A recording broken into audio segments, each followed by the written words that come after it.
Bonsoir à toutes et à tous. Bienvenue à votre émission hebdomadaire Angle Mort pour traiter, comme vous avez l'habitude, de l'actualité nationale, notamment les sujets les plus brûlants de l'actualité nationale. Toujours à mes côtés, M. Tarek Hafed. Bienvenue, Tarek. Bonjour. Yassine Merzougui, bienvenue. Bonjour. Yassine Merzougui, c'est notre dernière émission dans ce siège de la télévision. Donc, effectivement, c'est la dernière émission pour Angle Mort qui sera enregistrée au niveau de ce studio. À l'occasion, on renouvelle nos remerciements pour nos amis de Beurre TV qui nous ont hébergés pendant toute la période où nous avons traversé une situation assez délicate. Maintenant, on va s'installer ailleurs, dans une bâtisse nouvelle, avec de nouveaux équipements. Enfin, les gens vont constater le changement, notamment dans la conception des choses. Techniquement, je dois remercier énormément les équipes de Jay-Z. Ils nous ont installé une antenne dédiée entièrement à la chaîne et ils m'ont vraiment satisfait par rapport à nos besoins. C'est des équipes jeunes et ça me rassure pour l'avenir de l'Algérie quand on trouve des jeunes ingénieurs, des jeunes cadres comme ceux de Jay-Z. كنا خايفين عليهم نقولوا درك يروحوا فيون ما يقدروش et tout. Ils ont prouvé le contraire. Donc ils nous ont installé une BTS, enfin une antenne dédiée, capable d'émettre jusqu'à 100 mégasecondes. C'est une nouvelle chose qui va nous permettre d'opérer des directs et tout. Donc c'est aussi la première expérience de Jay-Z avec une chaîne de télé pour la diffusion. C'est une première, j'espère que ça va se généraliser pour les autres opérateurs parce que auparavant tout le monde était sur fibre optique. Et là où nous sommes installés, il n'y a pas de fibre optique. Donc on sera obligé d'avoir un réseau de redondance en cas de difficulté. Mais je suis confiant que la possibilité de panne chez Jay-Z, elle est pratiquement nulle. Donc, mais quand même, on doit prendre nos précautions. Voilà. Très bien, une bonne nouvelle pour entamer notre émission. Sans tarder, je reviens à vous, Tarek Hafed. Il y a l'affaire Imital. On a vu défiler 22 personnes devant le juge d'instruction.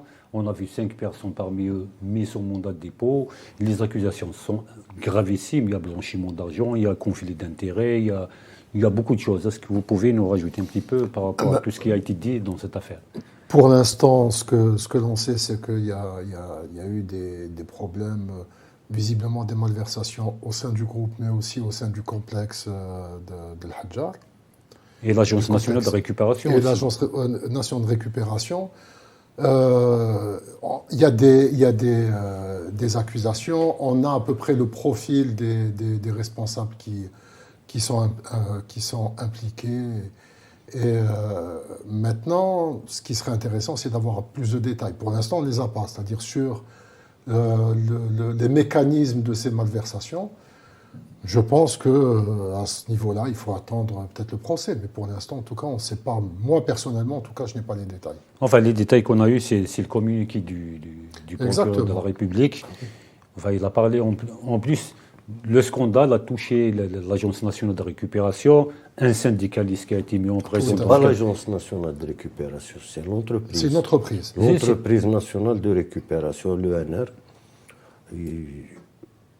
Son ancien PDG est accusé dans le lot. Il y a aussi... je pense que ça ne va pas s'arrêter là. Je pense aussi. Parce qu'il y a les délais de garde à vue. Donc, je pense que les enquêtes vont toucher d'autres filiales, notamment Batimetal Promotion et Alpha Pipe. C'est des entreprises qui ont été très mal gérées et je pense qu'il y a eu dilapidation.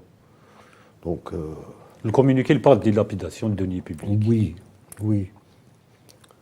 vous imaginez des entreprises, enfin des marchés de 2002, 2005, 2006 qui n'ont pas été achevés à ce jour.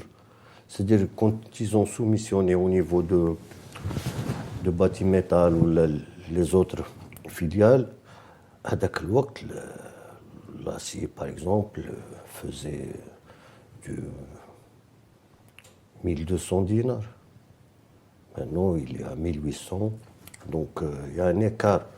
Et c'est pour ça que toutes ces filiales sont dans la difficulté. Est-ce qu'on a identifié des projets qui... Oui, oui. Surtout les projets étatiques, les projets structurants. Donc, c'est des... Par exemple, Batimetal, ils sont allés jusqu'à obliger leurs sous-traitants à mettre la clé sous le paillasson. Ils ont été ruinés. Dans le cadre de la promotion, il y a une promotion, l'Ahna Bouzerreha,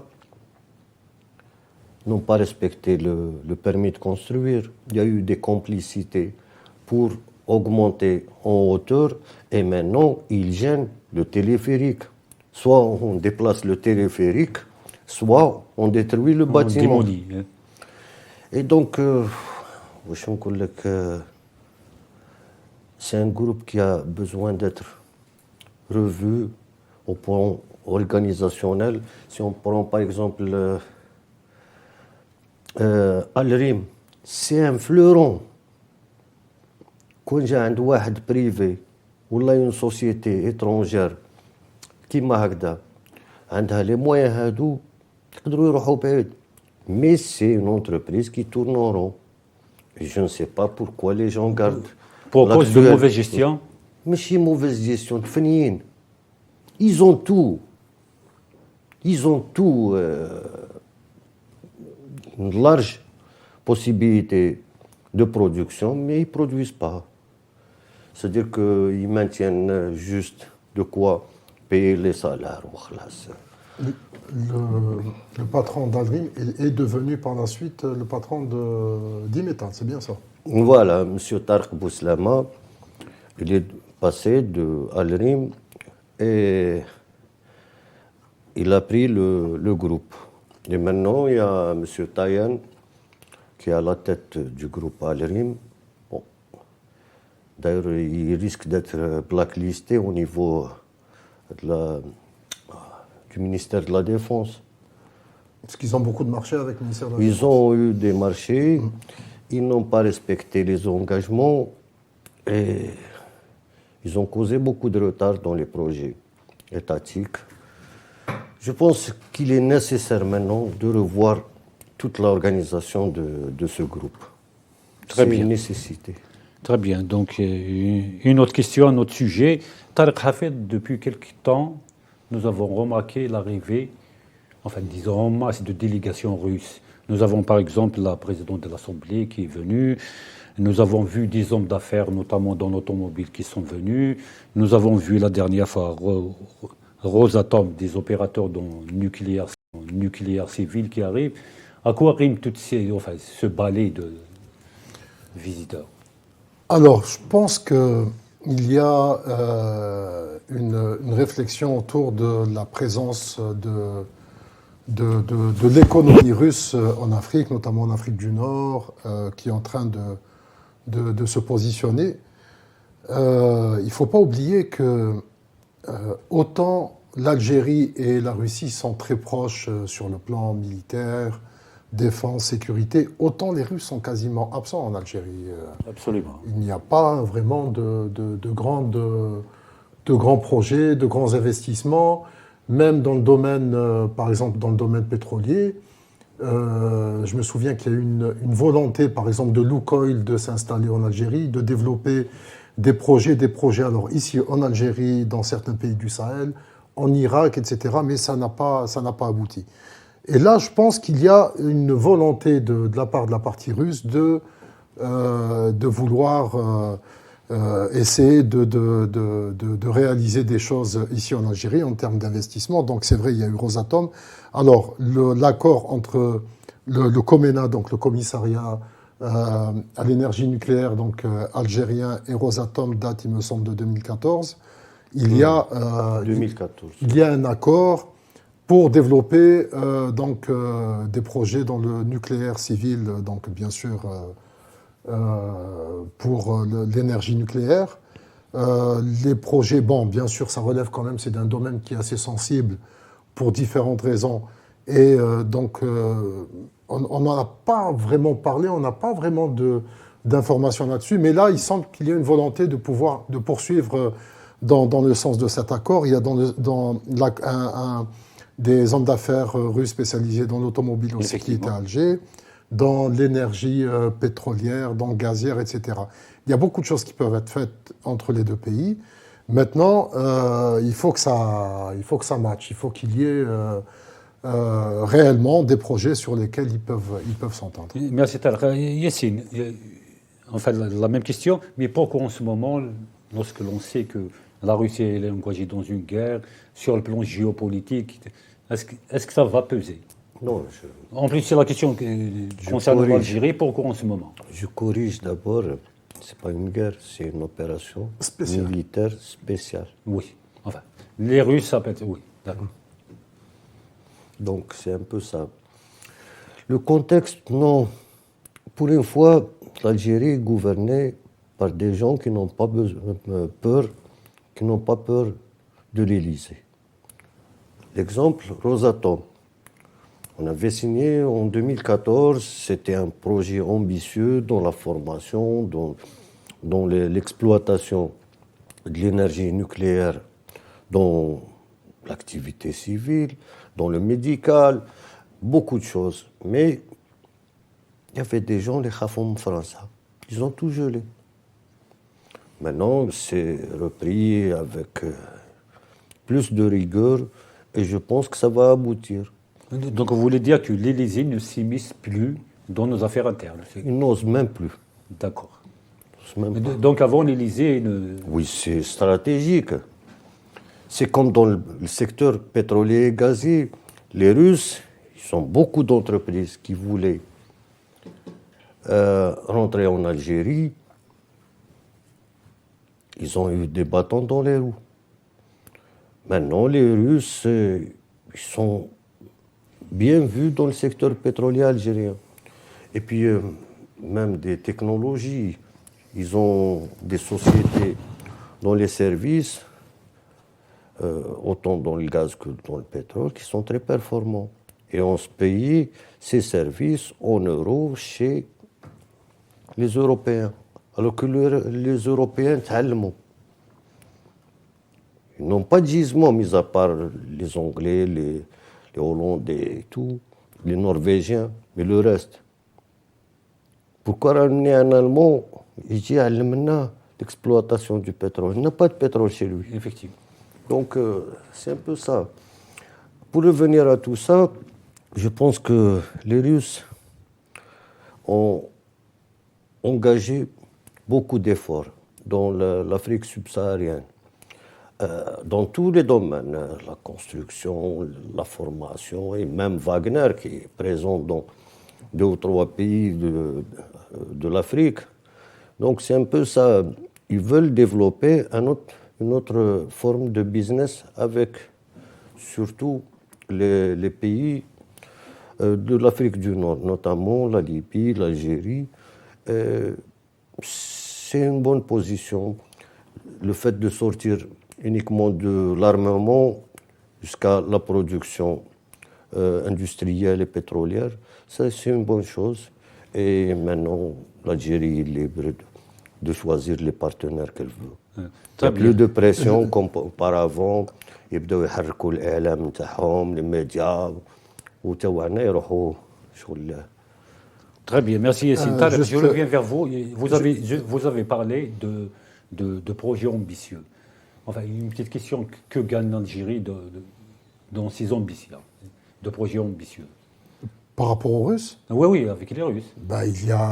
L'Algérie est un pays qui est en plein développement. C'est un marché qui est quasiment vierge dans différents domaines et qui a besoin d'avoir donc des IDE, donc des investissements directs étrangers. Et le code sur l'investissement encourage justement. Et donc l'Algérie peut profiter de ces IDE. Et c'est ça l'avantage un peu de l'Algérie, c'est que en plus de ne plus avoir de complexe, c'est un pays de par sa position et de par sa façon de voir les choses, permet d'attirer autant des Européens que des Russes, que des Chinois, des Indiens et des Américains. Alors là, on a parlé effectivement qu'il y a énormément de Russes qui sont venus, mais si on fait le calcul, je pense qu'il y a autant d'Américains, peut-être même plus, de délégations américaines qui sont venues dernièrement. Oui. Donc dans le domaine militaire, dans le domaine de la sécurité, l'économie, etc. Donc c'est, en fait, quand on analyse tout ça, il faut revenir à la position et à la politique même donc, de pays non alignés. C'est ça qui permet à l'Algérie, c'est ça la force de l'Algérie, de dire voilà, moi je ne suis ni dans ce camp, ni dans de l'autre. Vous voulez faire du business, marhaba bikoum, on discute et on voit ce qui est possible de faire et ce qui n'est pas possible de faire. Attends. Yacine, vous voulez rajouter quelque chose sur ce sujet? Non, c'est juste pour dire que les choses commencent à reprendre le bon chemin. Historiquement, l'Union soviétique a été parmi les premiers pays qui ont reconnu le FLN. Ils ont aidé la révolution algérienne. Et puis, depuis les années 70, pratiquement début des années 80, tout s'est arrêté. Maintenant, ça commence à reprendre parce qu'on est resté uniquement dans l'armement avec les Russes. Maintenant, ça commence à reprendre sur d'autres activités. Ça peut aller chercher le spatial. On a fait une bonne expérience avec les Chinois. Peut-être avec les Russes, on peut développer encore plus. Dans les télécoms, par satellite. L'Algérie est un continent, on a besoin de couverture satellitaire énorme. Donc, c'est tout ça, c'est des niches où on peut trouver les meilleures formules de partenariat. Il y a un autre domaine aussi qui peut être très intéressant pour les Algériens, c'est le tourisme. Les Russes sont de grands voyageurs, les Russes sont de grands touristes. Et on a vu par exemple ce qui s'est passé depuis à peu près une quinzaine d'années. Le nombre de touristes russes et donc des républiques de la Fédération de Russie qui vont chaque année en Tunisie, mais on a l'impression qu'ils veulent changer un peu, qu'il y ait une autre proposition de séjour, de services, etc. Et l'Algérie peut se positionner comme étant une destination intéressante pour les Russes. Merci beaucoup.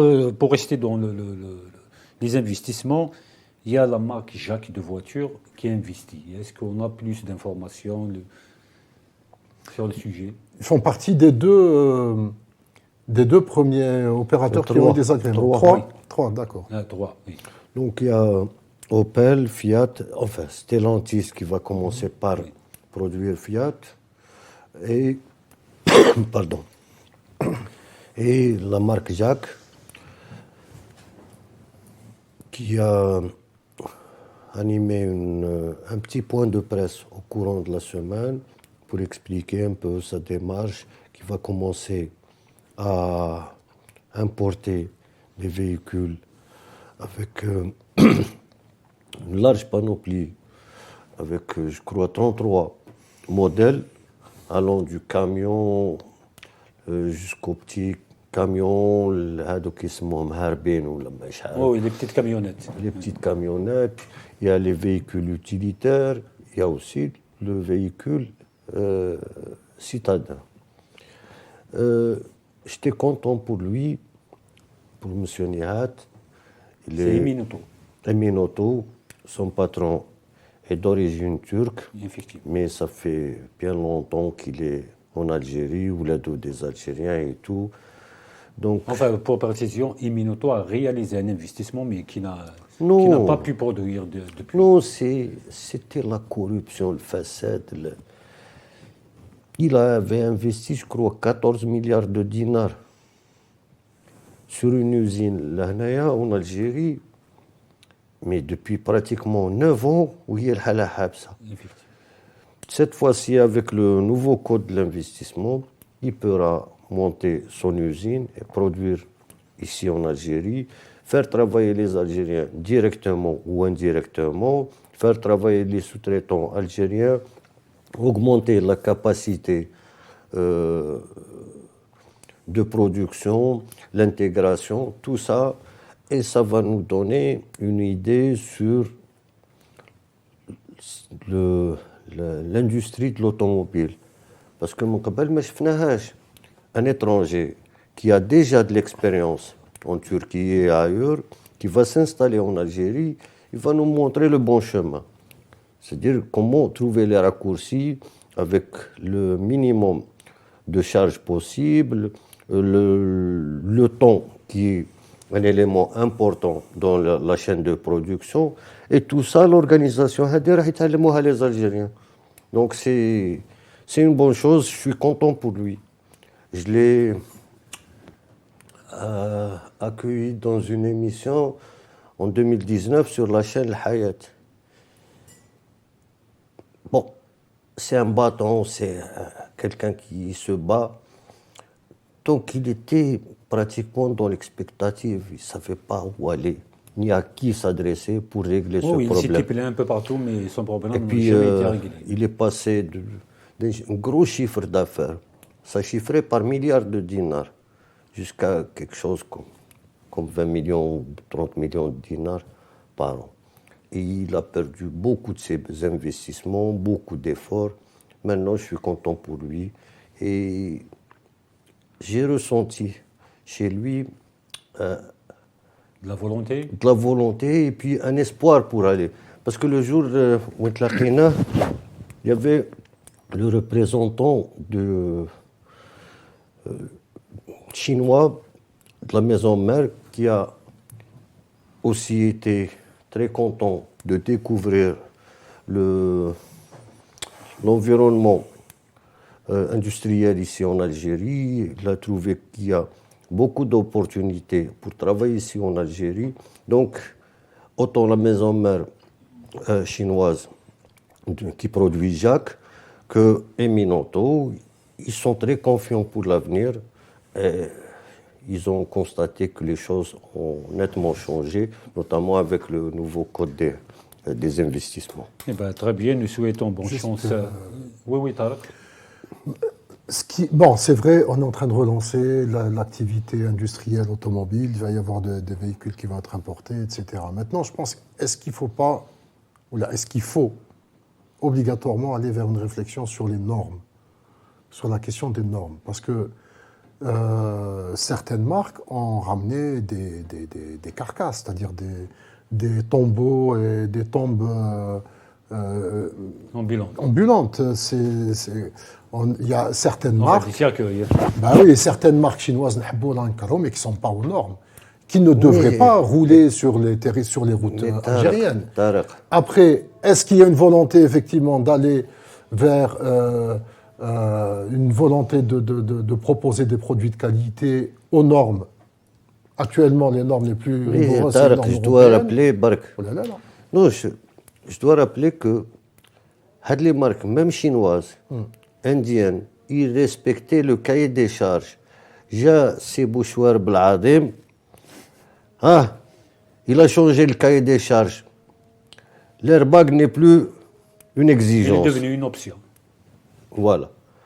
Le système de freinage est devenu une option, alors que c'était une obligation. Tout ça a fait que... Mais est-ce que ça va changer? Oui, le nouveau cahier des charges est strict sur ces questions-là. Surtout sur les normes de sécurité. Vous avez évoqué le sujet de Bouchouareb et le fameux cahier des charges. Nous revenons dans une minute après la publicité pour parler de ça. Rebonsoir, vous êtes toujours à l'émission Angle Mort. Yacine, tu parlais de cahier des charges qui a été conçu lorsque Bouchouareb Belazem, comme vous l'avez dit, était ministre de l'Industrie et des Mines. Oui, c'est ça. Ils ont exigé juste le strict minimum. C'est pour ça qu'on s'est retrouvé avec ces symboles-là qui tuent les gens, des véhicules qui deviennent des cercueils ambulants. Maintenant, le nouveau cahier des charges, très exigeant, notamment en matière de normes de sécurité. Je pense que les importateurs, les constructeurs vont se conformer à ce cahier des charges. Et de toute façon, le véhicule qui ne répond pas au cahier des charges sera empêché d'entrer sur le territoire national, c'est clair. Très bien. Donc est-ce que le cahier des charges a bien défini l'activité? Mais mis à part ça, l'investissement, est-ce que le cahier des charges a prévu, par exemple, en termes d'intégration? Parce que si on retombe dans les mêmes travers que l'ancien cahier des charges, la même activité, donc on ramène des véhicules déjà montés ailleurs, on les démonte et on les remonte ici. Donc, par rapport à l'intégration, est-ce qu'il y aura une plus-value pour l'économie de... L'intégration, bon, j'ai parlé à M. Nihat des Minoto bien avant ça.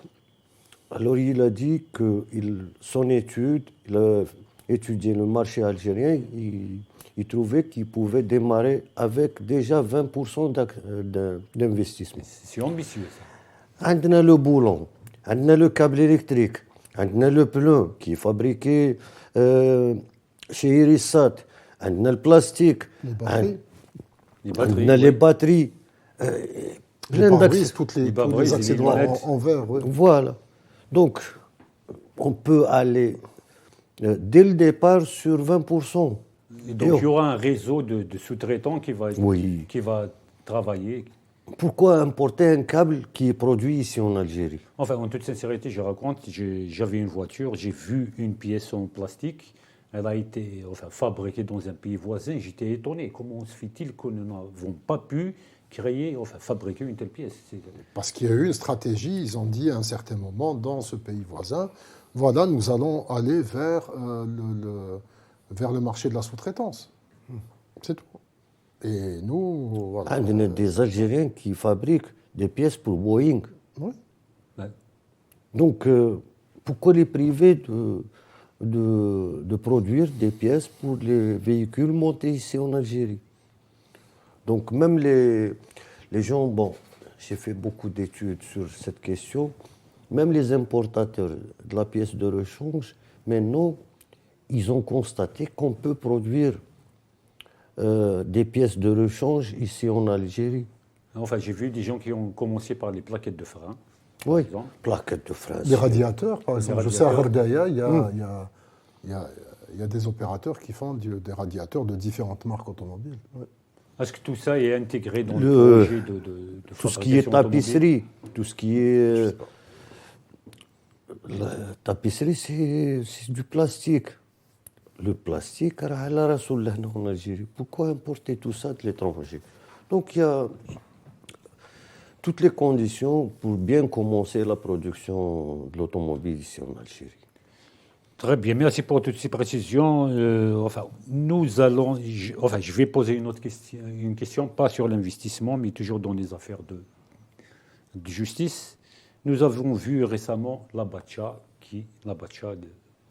le ex-SG de l'Union Générale des Travailleurs algériens, qui a démissionné. Nous avons eu quelques informations sur le concerné. Il peut y avoir des démêlés avec la justice. Et encore, il y a un risque, d'autres personnes risquent aussi d'avoir des démêlés avec la justice. Est-ce qu'il y a des informations supplémentaires sur le sujet? Il faut poser la question au responsable de l'agence BDL Stawali. Pourquoi l'agence BDL de Stawali? On ne va pas mettre la charrue avant les bœufs. Donc il y a effectivement une enquête sur des dépenses effectuées par la centrale du GTA et ça concerne des devises qui ont été consommées. Je pense que l'enquête va définir les responsabilités des uns et des autres, mais c'est officiel, il y a une enquête sur ça. Il y a une enquête qui concerne Salim Labacha? Pas Salim Labacha, les comptes bancaires de l'UGTA. La gestion des comptes bancaires, donc. Voilà. Donc, c'est un peu ça. Et donc, il y a une responsabilité du Bureau Oui, il était national. le premier responsable de Oui, l'Union. lui-même en tant que secrétaire général, mais il y a aussi le financier de l'UGTA qui risque d'être interrogé sur ça. Et puis, il y a le Bureau national. Je ne sais pas qui était au courant de ces comptes et qui ne l'est pas. Bon, l'enquête, de toute façon, va Laissons définir. les enquêteurs faire leur travail. Tariq Hafid, récemment, nous avons vu des changements à la tête des organisations patronales. Nous avons vu, par exemple, à l'UNEP, l'arrivée de Sharafeddine Amara qui remplace Al-Khroukh, le ministère Al-Khroukh. Nous avons vu aussi à la CAPC, la Confédération algérienne du patronat citoyen, Samia Ghili qui quitte son poste de premier responsable, et Rahmoun Zergoun qui arrive. Quelle est la lecture que tu peux faire de tous ces changements? Surtout que, en fait, disons, dans les communications que ces gens ont fait lors de leur installation, ils ont parlé d'un coup d'accélérateur pour ces organisations. Je dirais, à la limite, peut-être qu'on ne devrait pas faire de lecture de ce qui s'est passé. C'est-à-dire, ça ne serait pas... C'est juste, non, pas de ce qui s'est passé, oui, mais... Non, je veux dire de ces changements. Mais en réalité, ces changements sont intéressants. Oui, c'est ça, justement. Ces changements sont intéressants. C'est vrai qu'en une semaine, il y a eu deux changements. Donc, Sharafeddine Amara qui est arrivé donc, à l'UNEP, l'Union nationale des entreprises publiques, qui est quand même une très grande organisation patronale, qui regroupe les plus grandes entreprises publiques et les plus grands groupes publics. Et donc, il y a eu le départ aussi de Samia Ghili. Et après, c'est-à-dire qu'il y a nécessairement des questions qui doivent se poser. Pourquoi maintenant? Absolument. Dans le cas de l'UNEP, c'était prévisible parce que Al-Khroukh est devenu ministre, donc il fallait nécessairement aller vers son changement. Mais pourquoi Sharafeddine Amara? Justement, c'est ça la question. Voilà, c'est la question, sachant que c'est vrai, si on voit la holding Madar, avec la puissance financière que c'est devenu et qui est très très importante, on se dit, oui, effectivement, c'est quelqu'un qui... le patron du groupe Madar peut accéder, c'est-à-dire à ce poste de responsabilité au sein d'une organisation patronale. Sauf que, quand on voit Sharafeddine Amara, son passage à la tête de la FAF qui n'a pas été brillant, peut-être, maintenant il est dans son élément économique, peut-être qu'il va être un leader patronal. Il a démissionné quand même, disons qu'il a corrigé un petit peu. Oui, bien sûr, ça va être un leader patronal, c'est-à-dire qui va obtenir des résultats, etc. Même si au sein de l'UNEP, certains voient ça d'un mauvais œil, mais ça répond à certaines considérations. Donc, son élection a été acceptée Merci, l'unanimité. Par contre, dans le cas de Ghili a été élu dans une période qui était très sensible, très particulière, et donc après le départ de Haddad. Et il a tout fait. En fait, Ghili, quand on voit son passage à la tête de la CAPC, Ghili a tout fait pour effacer l'image très négative du FCE et essayer d'imposer un nouvel ADN à l'organisation patronale. Il y est peut-être arrivé. Enfin, moi, je pense aussi. Il y est peut-être arrivé, puisque maintenant les gens ne réfléchissent plus. J'ai vu les efforts qu'il a fait. Oui, il a fait effectivement de gros efforts. Ouais. Peut-être qu'il n'a pas été efficace sur certains axes, mais je pense qu'il a aussi fait oublier le FCE original. C'est original qui est... Tout simplement parce qu'il a celui hérité de- d'une situation un petit peu très difficile. Voilà, celui de Omar un petit Hamdan, peu. celui de Hamiani, qui est quand même une organisation très, très importante à l'époque. Qui a joué son rôle, effectivement. Bien sûr. Merci Tarek. Et Yassine, tu voulais dire quelque chose dessus? Oh, je voulais faire remarquer que le centre de gravité de l'ex-FCE, CAPC maintenant, a changé de là où il est Tizi Ouzou à Biskra et maintenant il atterrit à Ouargla. Peut-être qu'il va, il va descendre un petit peu dans l'avenir. Bon, ça c'est. D'abord, je dois présenter mes félicitations à M. Rahmoun Zargoun. C'est quelqu'un de très dynamique. Il est un peu dans tout. Et il s'est distingué les derniers temps par son entrée dans le domaine du panneau solaire. Très bien. Il a investi quelque chose comme 10 millions de dollars, quelque chose comme ça. C'est un bon début. Bon, ما عندوش سهر في حوايج بزاف mais je suis content pour lui. C'est un gars. Non, je suis content pour lui parce que c'est un gars dynamique et c'est le profil qu'il faut pour cette organisation. Sami Agli, c'est quelqu'un de très posé, mais il manque un peu de cette caractéristique de risque. Il a pris une organisation qui était pratiquement décapitée suite à l'arrestation, l'emprisonnement de plusieurs de ses membres, la mauvaise image. Il a pu un peu la limiter à travers le changement de sigle. Bon, il ne faut pas oublier que cette organisation a des difficultés sur le plan statutaire. Effectivement, pendant une période, Sami Agli n'a pas pu avoir l'agrément. Voilà. Donc c'est un peu ça. Sami a fait ce qu'il pouvait. Chaque produit a une date de fabrication et une date de péremption. Je ne sais pas si Zargoun va faire prolonger la date de fabrication ou bien dire voilà, on a atteint la date de péremption.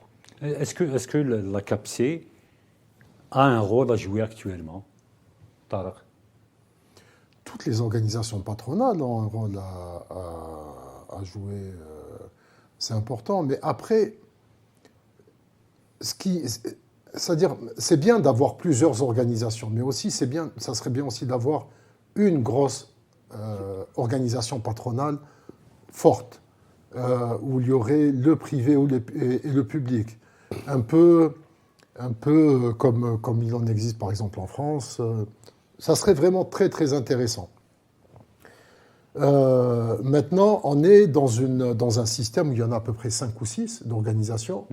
Elles sont en quelque sorte un peu concurrentes, mais je pense qu'il faudrait soit aller vers une organisation, c'est-à-dire qui puisse être importante et puissante, parce qu'en face, il y a les opérateurs étrangers, il y a les pouvoirs publics, il y a les consommateurs et les associations de consommateurs. Il y a énormément d'organisations comme ça qui sont là, qui interviennent dans le domaine économique. Et même si elles restent comme ça, en quelque sorte concurrentes, mais essayer d'avoir à un certain moment une sorte d'organisme qui puisse les rassembler et qu'elles puissent réfléchir et produire proposer ensemble. Voilà. Yassine, donc on termine avec les organisations patronales en souhaitant à M. Amara Sharfeddine et Zargoun Rahmoun bonne chance. Je pose une question sur la baisse du pétrole. Il est à $72. Quelles seront les retombées sur les économies des pays qui vivent principalement de cette rente? Bon, il est aujourd'hui à $72. Effectivement. C'est le niveau qu'on avait atteint en novembre 2021. Depuis il est tout le temps au-dessus de $80. C'est la première fois qu'il a atteint, c'est pendant la semaine. Et c'est principalement à cause des Américains. Ils sont en train de jouer avec le feu pour mettre la Russie à genoux.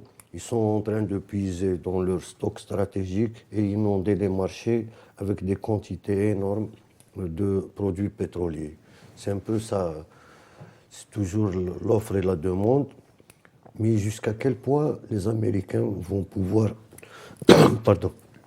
tenir le coup? Ils sont à des niveaux assez dangereux et c'est pas bien de jouer avec le feu de cette manière. Je ne pense pas que Biden et son groupe puissent nuire aux relations de la Russie avec ses clients traditionnels, notamment la Chine et l'Inde. Ils sont très prudents vis-à-vis des Américains. Ils ne veulent pas se mettre dans une position faible par rapport aux Américains. Donc les Indiens, les Chinois et plusieurs pays asiatiques préfèrent traiter avec la Russie, qui est quand même un fournisseur stable. Et même sur le plan prix, sur les contrats à long terme, il y a toujours des rabais qui sont revus à chaque fois. Et c'est des opportunités pour les pays consommateurs. Il y a une bonne chose, c'est que l'Arabie Saoudite et les pays du Golfe n'ont pas augmenté les quantités produites. On essaie de maintenir dans une fourchette 70-80 et c'est une bonne chose pour le trésor public algérien. Mais c'est quelque chose de très raisonnable qui va permettre d'avoir plus de revenus pour le pays et engager beaucoup d'investissements publics, les autoroutes, c'est-à-dire, et même sur le plan social, c'est-à-dire l'Algérien est sûr que السكر مش راح ينحولوا لا subvention, الحليب كيف كيف, الخبز كيف كيف, tout ça, ça met le consommateur algérien, surtout les couches les plus démunies, sont à l'aise. Maintenant, zit kayin à un prix raisonnable par rapport aux prix internationaux. Pareil pour le sucre, pareil pour les produits de large consommation. Donc, c'est un peu la répercussion sur la trésorerie algérienne. Tarek, est-ce que vous pensiez que l'OPEP et l'OPEP+, doivent réagir à cette pression américaine sur le marché? Je pense que le marché va se réguler, de lui-même. Oui, de lui-même. Surtout, il me semble que depuis à peu près un an ou deux, depuis 2021, on est sorti un peu de cette logique, un peu de saison, de la saisonnalité des prix du pétrole, où d'habitude, quand on se rapproche de la période estivale, les prix ont tendance à chuter. Je pense qu'on n'est plus du tout dans ça parce que, par exemple, maintenant, les pays européens se positionnent toujours, c'est-à-dire qu'ils sont toujours dans la phase comment je vais avoir de l'énergie en termes déjà de quantité durant toute l'année, parce que je réfléchis en termes hiver. On m'a déjà, à partir du mois de septembre, déjà ils se disent, voilà, il faut que j'ai le maximum d'énergie. Donc, tous les pays sont en train d'acheter de l'énergie, que ce soit du pétrole. Est-ce que le conflit, la Russie en Ukraine, est-ce que ça a Bien pesé? sûr, il va continuer à peser sur le prix des hydrocarbures. Mais il n'y a pas que ça. Quand on sait que ce qu'a fait la Chine, le rapprochement entre l'Arabie Saoudite et l'Iran, il y a une arrière-pensée énergétique derrière. Absolument. Voilà, donc tout ça, maintenant, les pays, les grandes puissances, les grandes économies sont en train de réfléchir énergie. Et quand on réfléchit énergie, il faut en acheter. Et donc, il est possible que ça va continuer peut-être à la baisse et après ça va remonter et se stabiliser dans la fourchette de prix qu'on a eue ces derniers mois. À côté de cette crise pétrolière, si on peut appeler ça, il y a aussi la crise bancaire. Beaucoup de banques, grosses banques mondiales, Crédit Suisse, la Silicon Valley Bank, BNP Paribas, qui vivent une crise aiguë. Est-ce qu'on connaît un peu plus sur cette crise Tout est parti la semaine dernière de la Silicon Valley. Donc, on a l'impression que c'est une bulle qui a éclaté, une bulle bancaire. Il y a eu, à mon sens, trop d'argent qui a été misé peut-être sur l'économie digitale et qui reste quand même une économie qui n'est pas concrète en quelque sorte. Et là maintenant c'est un retour de bâton. Le problème c'est que quand une banque de cette envergure chute, elle crée des dégâts et puis elle va entraîner automatiquement aussi d'autres institutions financières. Comme même le Crédit Suisse ou BNP, c'est que vraiment la situation est compliquée. Et puis là, à la différence des années précédentes, là maintenant les États disent, nous, on va pas mettre, on va pas soutenir, on va pas mettre un seul dollar, un seul euro pour soutenir des banques. Que chacun prenne ses responsabilités. Quels sont les risques, Yassine? Non, je dois d'abord revenir aux origines de cette crise. En 14 mois, la Fed, la Banque fédérale américaine, est passée d'un taux nul à 5%. Et sur cette période, les obligations à long terme ont perdu de leur valeur. Et donc, ces sociétés, ces banques qui détiennent beaucoup d'obligations anciennes de 2020, 2021, 2000, même jusqu'à 2022, ils ont perdu sur la... Et puis, le citoyen américain qui était habitué à l'argent facile, il n'a plus accès au crédit. Et donc, quand il n'y a pas de crédit, il n'y a pas de renouvellement de stock. C'est des institutions financières qui s'écroulent. Et puis, changement dans la politique monétaire américaine, en 2008, l'effondrement de Lehman Brothers a fait agir le gouvernement qui a préféré sauver les banques et certaines assurances. Maintenant, il a laissé tomber la banque. Quand il y a eu ce massacre au niveau de Silicon Valley Bank, le gouvernement s'est dit, voilà, on va garantir les dépôts des particuliers.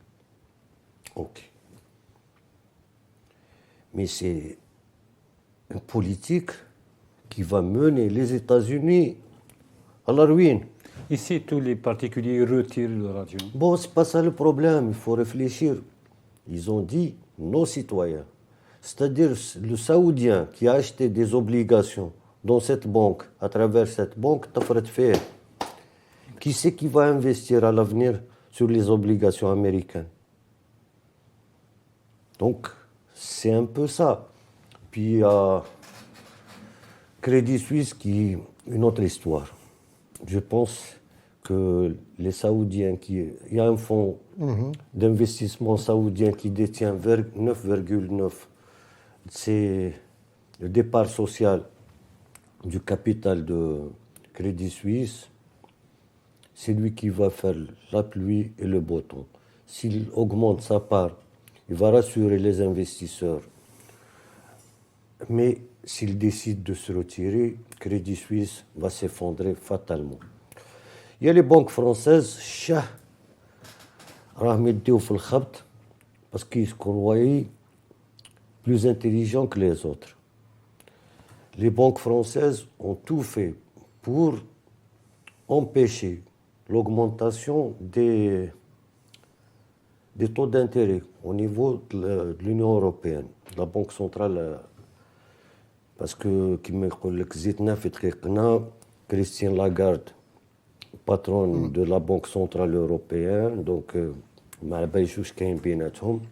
chaque fois, ils empêchent l'augmentation des taux d'intérêt. Résultat, le dollar est pratiquement en parité depuis plusieurs mois.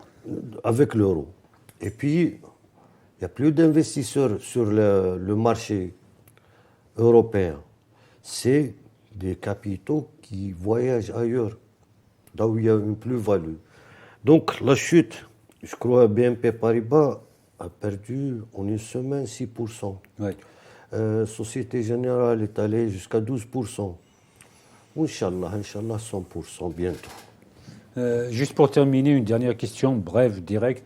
Est-ce qu'on peut s'attendre à un effet domino avec cette crise bancaire qui se profile? Tchouf, j'étais content de voir qu'il y a des Algériens qui réfléchissent sur la question. Le jour où le président Tebboune a dit les BRICS, كان عارف واش راه يدير. Surtout, maintenant les BRICS, c'est la seule protection contre l'effet domino.